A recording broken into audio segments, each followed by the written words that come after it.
নমস্কার।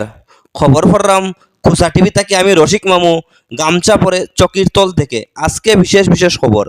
একজন লাল সাধু বাবা তাইন যাইরা আটি আটি রাস্তা পায়। জঙ্গলের ফাঁসে যাওয়ার পরে হঠাৎ করে তার পেটে আরম্ভ হয়েছে খুব বেদনা। তাইন মনে করছেন জঙ্গলের ভিতরে হামাইয়া যদি মনে করো একটু টয়লেট করিলাই তে তো মনে করো যে আমার পেটের বেদনা সারি যাইব।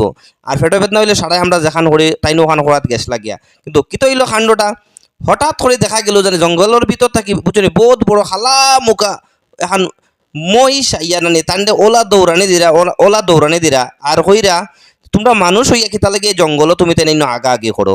তুমি তাই না তোমার তানোর বাড়ি করে আগা আগে করো না কেনে, এই জঙ্গলও কি তাহলে গিয়ে আগা আগে করতায়। এর লাগি সারাতে কইরাম ও ভিডিওটা দেখার পরে আপনারা হয়তো খুব আসি ভাইব, কিন্তু মনে মনে একটা জিনিস ভাবিবা আরি, যেখানে সেখানে আপনারা মলমূত্র ত্যাগ করবা না। নমস্কার। কোথা টিভি থেকে আমি